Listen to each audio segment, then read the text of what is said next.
Bias for action is our compulsion to take action, whether it's a good idea or not. Hi, I'm Graeme Newell, and I use the latest neuroscience insights to show you how to make smarter money decisions. My speeches and webinars teach how to recognize the signs that an impulsive decision might be likely. Click on subscribe and the bell below to see more of my videos.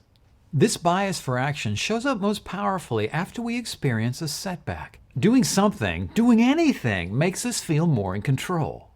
Millions of needless medical tests are done every year because all that activity makes patients feel they're closer to a cure. Ever jump from line to line when standing in the queue?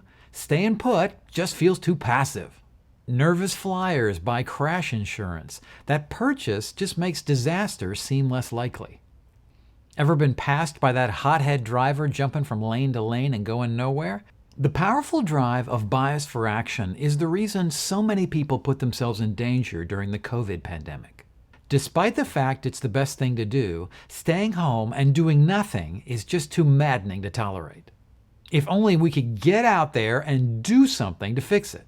We tend to think the people who are doing the most stuff are the ones who get the most accomplished. We admire them. Difficulties arise and they act decisively. Action bias is so powerful because it's hardwired into our DNA. It was an invaluable mental tool our caveman ancestors used to survive. When danger arose, they acted, either running away or fighting. But they didn't just stand there and become some cheetah's afternoon snack. But the most costly action bias blunders show up in the world of finance. Research shows that a typical investor's portfolio is often reduced because of needless buying and selling. Active investors have a whopping 75% annual turnover. Add spreads and commissions, and active traders can expect to make an average of 36% less. The Chinese have a special discipline that minimizes the effects of bias for action.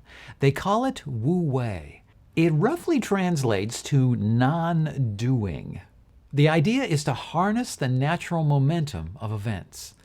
Resolution often comes without the need for abrasive interaction. A cheetah may be starving, but it's patient enough not to waste energy on a low probability capture.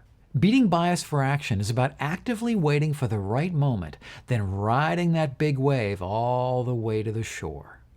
So remember, don't just do something, sit there. If you'd like to see more videos on bias for action, click on this box to see the full playlist. And if you'd like to learn more about how brain science can help you make smarter money choices, click the subscribe and the alert bell below. I'm Graeme Newell, and that's Better Decisions Through Brain Science.